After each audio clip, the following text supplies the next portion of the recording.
Ho, ho, ho! You know, many find it hard to believe I own a sleigh that can fly. But you know what I find hard to believe? The unbelievable offers going on at the winter event. The Mercedes-Benz Winter Event is back with incredible offers on the sporty CLA, the thrilling C-Class, the versatile GLA, the safe and secure GLE, the innovative GLC, and of course, the unequaled E-Class. But hurry, because these sleighs are going fast. Visit MBUSA.com/winter event. Mercedes-Benz, the best or nothing. Blog Talk Radio. World won't get no better if we just let it be. Na na na na na na na. The world won't get no better. We gotta change it, girl. Just you and me. Welcome to What's New with VHHughes. I'm your host, Venus Henderson-Hughes. In the studio today, I have my co-host, Christopher Hughes. Chris, how you doing? Hey, how you doing? So today's show, we're talking about life after adoption. And for those of you who don't know, we adopted our 3 grandchildren a year ago this past Halloween. And so we wanted to talk about just how the journey has been. Fair enough, Chris? Yes. Okay, so where do you want to start at? Well, for most people that are going through the same thing that we went through, figure that most of y'all know that it's a very trying and challenging time, especially dealing with the fact of the kids not being used to their biological parents being there, probably have questions on why that is or, you know, what's going on. And I know it's a struggle as grandparents or, Kinship families. Your additional family members, aunties, uncles, what have you, to settle their fears or concerns the best to your ability, but sometimes it doesn't always work out that way. True. Join the conversation. Give us a call at area code 516-453-9934. So let's go back a little bit. So we first got our grandsons in 2014, April 2014, and in that journey we thought that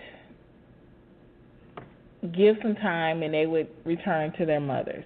Okay, I thought that. Chris didn't think that, but that was the thought, and that was the actual hope that we both, I believe, had at some point in the journey. I can concur with that. I think both of us was hoping that our daughter would have got her stuff together. Understand that as a parent, it's the child's needs before your own, and she will acclimate from that point. Unfortunately, that didn't work out that way. So after maybe a year's time and all the different things that happened, not even a year's time, because actually we got Trinity that January 2015, so it wasn't even a year's time, maybe 6 to 7 months time. Our new reality started to take hold, and in some cases it was okay, and in other cases it was a bit of a shock, and at this point we're still dealing with the foster system. So we had to deal with case managers, and we had to deal with licensing agencies. The fact that as grandparents we really didn't have any say at too much of anything for the kids' welfare without the blessing of our daughter on certain situations. There were some double standards and triple standards. The one thing that I remember I couldn't understand was how is it that you have deemed her unfit to have her children, and yet she still gets to make decisions about her children. So that was one of the biggest things that sort of stuck in my throat in the process in the foster care system. Now, it took, a little over 2 years to get to severance, almost 3 years to get to severance. Because severance happened in 2016, so a little over 2 years. They came in 2014. So it wasn't an overnight thing, and it was taxing, and it was taxing not only on us individually, but it was taxing on us as a family, and it was taxing on the kids because they didn't see their mom as often as children would like to see their mom. The scheduled visits were hit and miss, and it was hard to explain to the two little boys about why they weren't seeing their mom, and she didn't call. There was no constant communication for them. So that in itself became tremendously hard on all of us. And then, of course, when severance happened, we thought that this was going to be this wonderful door-opening experience, and it turned out we still had to, as I say, hurry up and wait, because we had to get a court date, and we had to do all of those things. We had to make sure that all the parents were severed, so you had to go to court for that as well. The first parent that was severed was the boy's dad, so he was severed in February of 2016, if I'm not mistaken. And because he had no communication period with the kids since he left in 2014, that September, and that was that. So that was pretty easy for them. So we just automatically thought that the other two would sort of fall in line, the other two parents. And it didn't happen that way. We still had to wait. And once we did go to court to do the severance, it was done. Seemed like everything was falling in line. I think we still had a few more months before we switched over to the adoption side of things. And once we switched over to the adoption side of things, it definitely wasn't this all-inspiring, door-opening experience. There was a lot of lack of communication. We didn't have a person to we had a person, don't get me wrong, we had an adoption case manager, but he was not one who sort of gave us like all the steps and things like that. And I was used to being able to ask someone, okay, so what do we do here? Or what do we do there? And we didn't have that. So a lot of times we were sort of flying blind. And in the midst of that, we were finding out the different various health issues that the kids had. One had asthma, one had GI issues, skin issues, and one had epilepsy and developmental delay. So we had all this on our plates and still had no idea what would happen after we became the official parents of record. What do you have to say, Chris? Also with that, again, for those that are going through some situations of kinship fostering, looking to adopt, definitely it's a worthwhile endeavor to make sure that the kids are taken care of and are raised correctly. But understand, as I mentioned before, it's a very challenging scenario. As my wife just posed or mentioned, as far as the fact of the extra things not seen beforehand, as far as any mental issues or things that kids have probably gone through that have caused them some type of mental anguish, is going to be on your shoulders now going through this process. So definitely it takes a lot of patience, not only with the kids but with the system in itself, as far as getting everything finalized for you to be able to, one, have some say in the kid's life, and two, not having to worry about the blowback from the parents or parent, your daughter or son or whatever, trying to call himself holding on ties with the kid, when hopefully it's the fact that they have enough wherewithal to realize that they're not ready to be parents as of yet and sign their parental rights away. so that you won't have to worry about that hassle of them always wearing their ugly head to call themselves trying to have authority over a situation that they, by right, shouldn't have authority over. Well, one of the things that I looked at as far as the adoption went, I thought that it would have been an opportunity for the kids to still have a relationship with their mom. It was not something that was squashed or even unheard of. It just has not really happened that way. Join us for the conversation, area code 516-453-9934. The thing that I look at, not even just in our situation, but in all kinds of kinship foster care, whether it's a brother or sister or auntie or cousin, whatever the case may be, or grandparents, the awkwardness that comes with it, because especially with the age range of the kids that we had at the time, now their ages have changed, but the boys were old enough to recognize us as their grandparent, whereas Trinity was a newborn per se, and so we have been the only parents that she really knows. And yet it's still sort of an awkwardness because we know that these are our grandchildren, but yet legally they are now our children.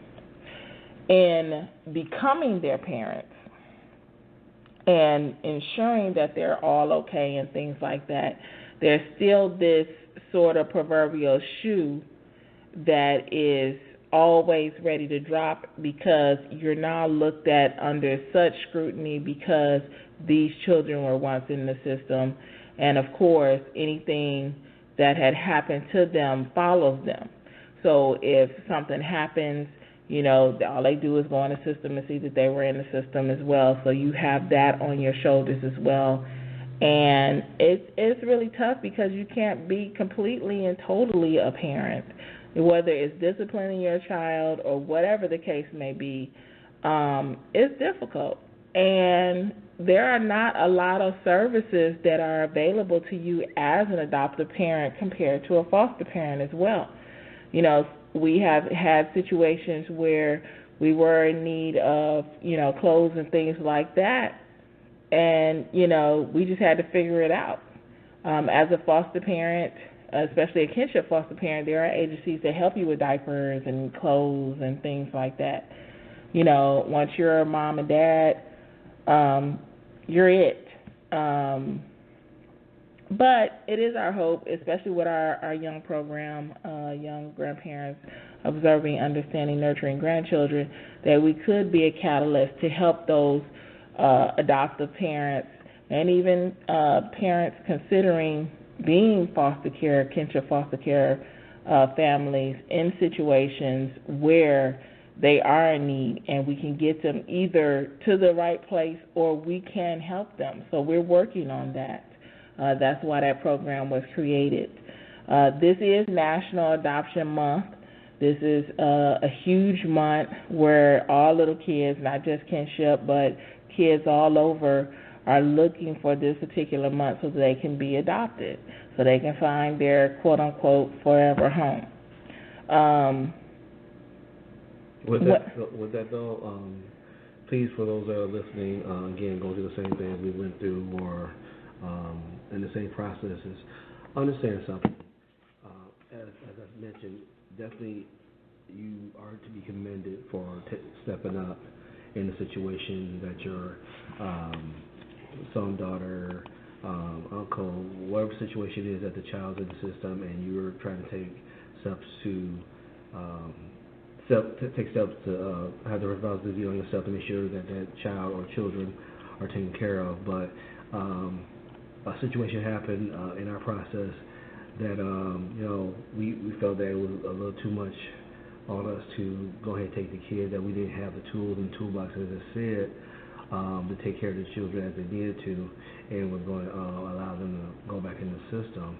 And instead of any support, it seemed like the agency and some of the other folks that came by want to vilify and ostracize us, especially my wife, on the decision, as if we're being selfish and not thinking about the kids, and that's not the case. So if God forbid anything comes like that to you or in that way for whatever agency or profession that you're dealing with, stand firm. It's the fact that you feel that you don't have the tools to take care of the child, whatever situation he or she or they have. It is what it is. You should not be beat up on. You should not be ridiculed or ostracized or vilified in any way, shape, or form. Because these individuals that are in these organizations, their goal and only goal is to make sure that the bylines as a foster care, kinship, foster, adoption person is to follow the rules and regulations through their agency that you have to go through.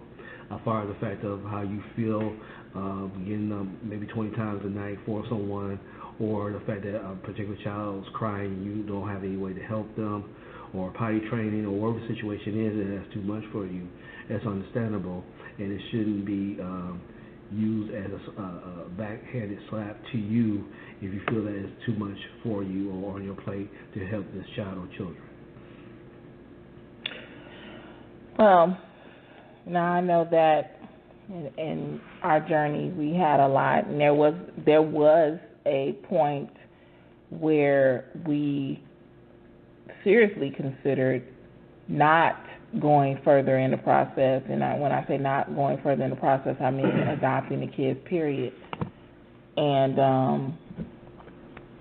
when it comes down to it, it had nothing to do with the kids per se. It had to do with just the huge responsibilities. We had our granddaughter who was in failure to thrive, and she needed a lot of care. And then we had our grandsons who, were having their situations, and it was one of those things where we were trying to sort of make a decision on what was best for everyone involved.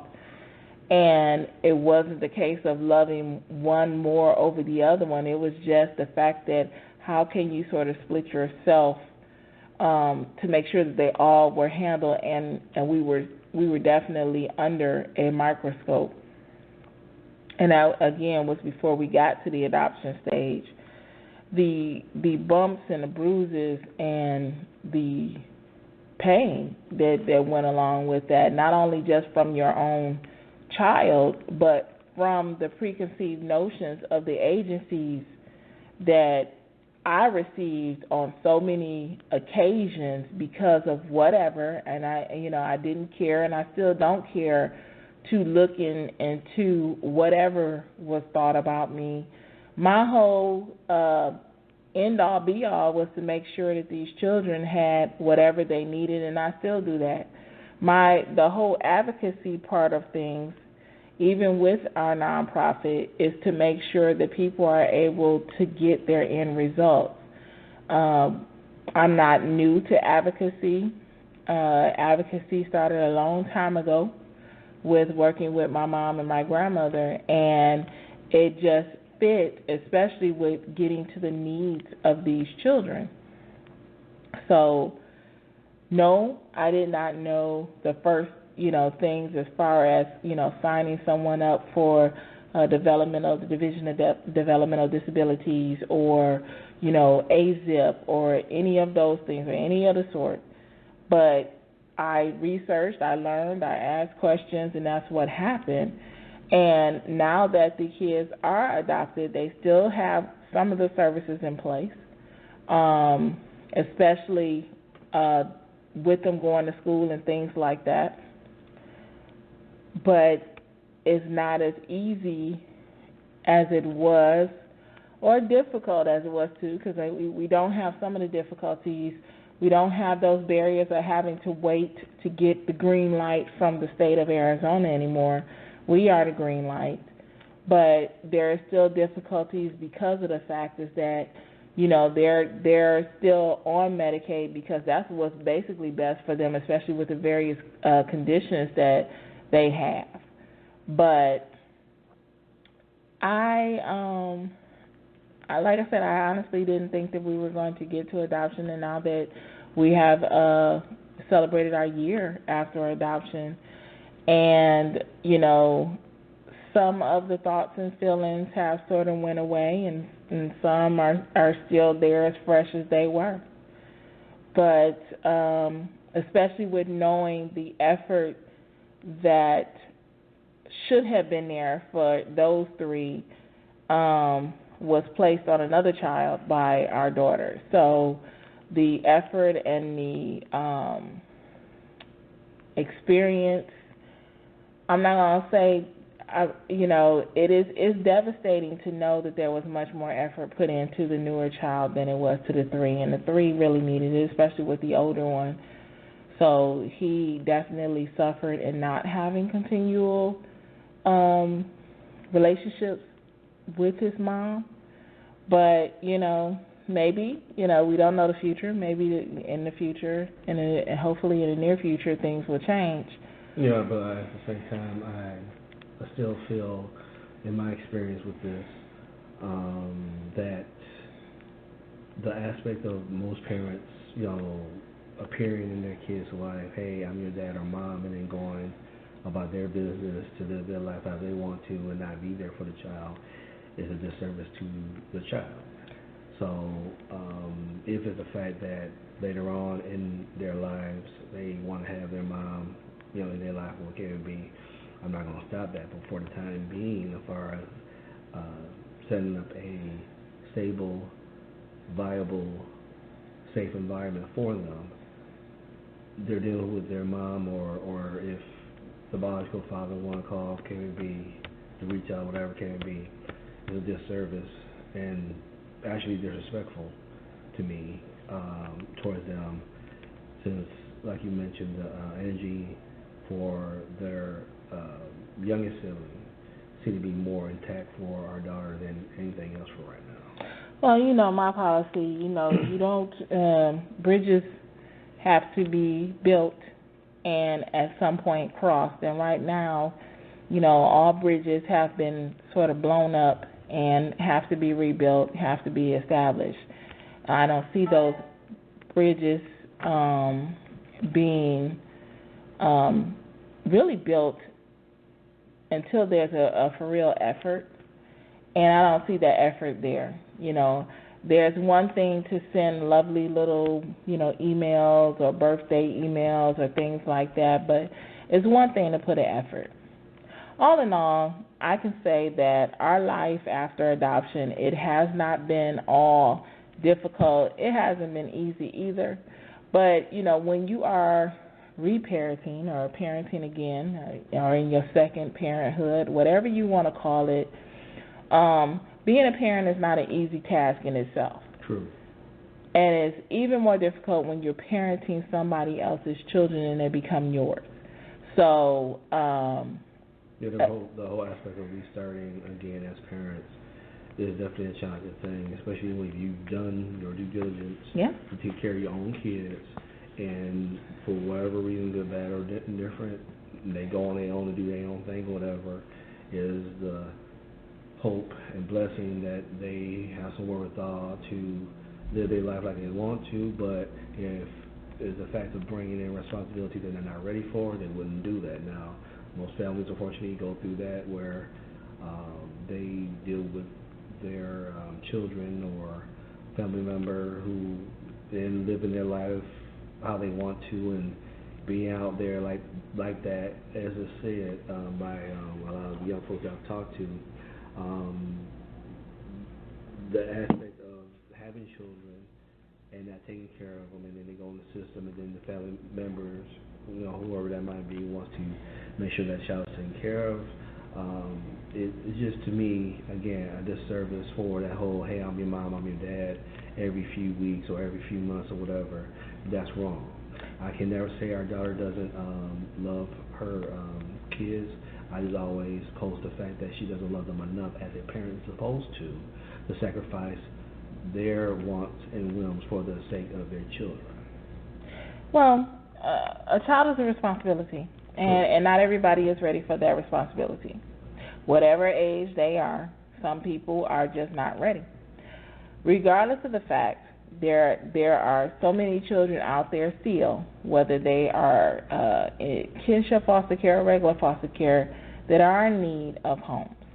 And it is my hope that at some point that the numbers in foster care will dwindle. And instead, unfortunately, they're getting higher. There are so many children out there in need of a home. There are so many children out there in need of someone to just basically tell them that they are beautiful and they are loved and everything is going to be okay. I am thankful that we were able to take the 3 that we have. I don't know how. It is definitely by God's grace that we were able to step in and be there for them. Difficult or not, we are there, and we are there for the long haul, and it is my hope and my wish that they all grow up to be responsible, productive young men and young ladies, because she's not plural, young ladies, and also great members of society.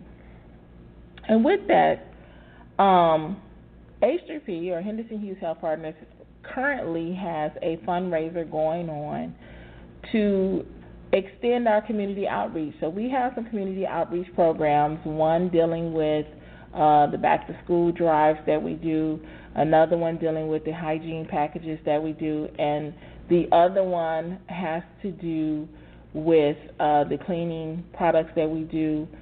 And we would like to be able to extend our reach, and if you can help, that would be great. You can log on to facebook.com/Henderson-Hughes Health Partners, H3P. You definitely can look on to our website as well, www.h3p.org. We also are participating for the first time in Giving Tuesday, and Giving Tuesday is this Tuesday. And our giving story is also on our website as well. We want to be able to help as many people as possible, and we cannot do it alone. We do need your help. Do you have any more with regard to either Giving Tuesday, the fundraiser, Life After Adoption? How do you feel, Chris? You know what? I know it's been rough. It really has. But how do you feel after this adoption? We've just celebrated a year. So how do you feel being dad all over again? It's interesting feeling altogether.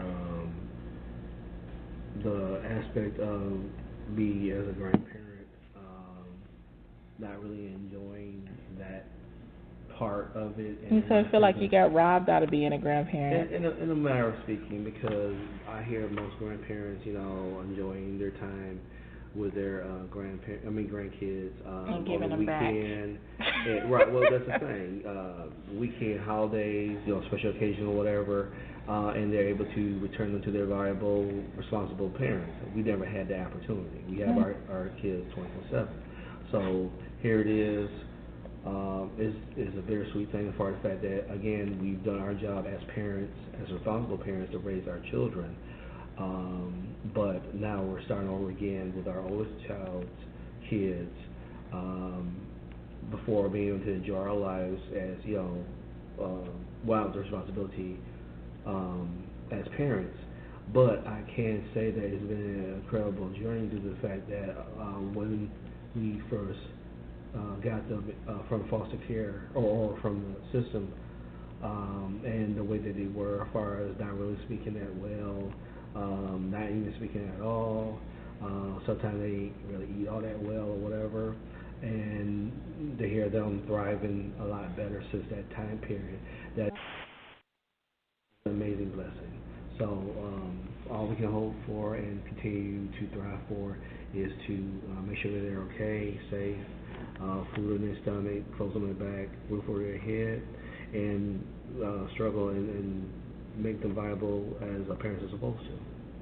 I will say that when the boys did arrive, it was limited vocabulary, and both were in special preschool. But to see them, one is still going to be in special ed because of the developmental delay, but to have one that actually came out and to see him doing so well, and to see that our daughter, our new little daughter, she's doing well and she's about to start preschool, we must be doing something right. And I know that it is a rough time at times, and there's times where I truly don't want to be an adult. But I am so thankful that we see the progress, and the progress is continual. And yeah, sometimes things do go backwards.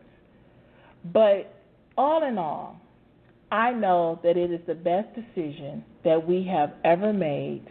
I would not change a thing. I love all three of them and the fourth that is there.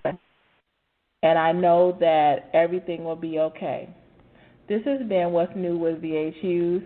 I am your host, Venus Henderson-Hughes. Have a great day. Bye-bye.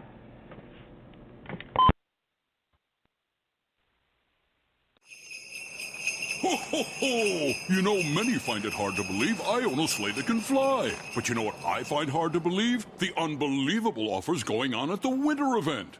The Mercedes-Benz Winter Event is back with incredible offers on the sporty CLA, the thrilling C-Class, the versatile GLA, the safe and secure GLE, the innovative GLC, and of course, the unequaled E-Class. But hurry, because these sleighs are going fast. Visit MBUSA.com/winter event. Mercedes-Benz, the best or nothing. Ho, ho, ho! You know, many find it hard to believe I own a sleigh that can fly. But you know what I find hard to believe? The unbelievable offers going on at the winter event. The Mercedes-Benz Winter Event is back with incredible offers on the sporty CLA, the thrilling C-Class, the versatile GLA, the safe and secure GLE, the innovative GLC, and of course, the unequaled E-Class. But hurry, because these sleighs are going fast. Visit MBUSA.com/winter event. Mercedes-Benz, the best or nothing.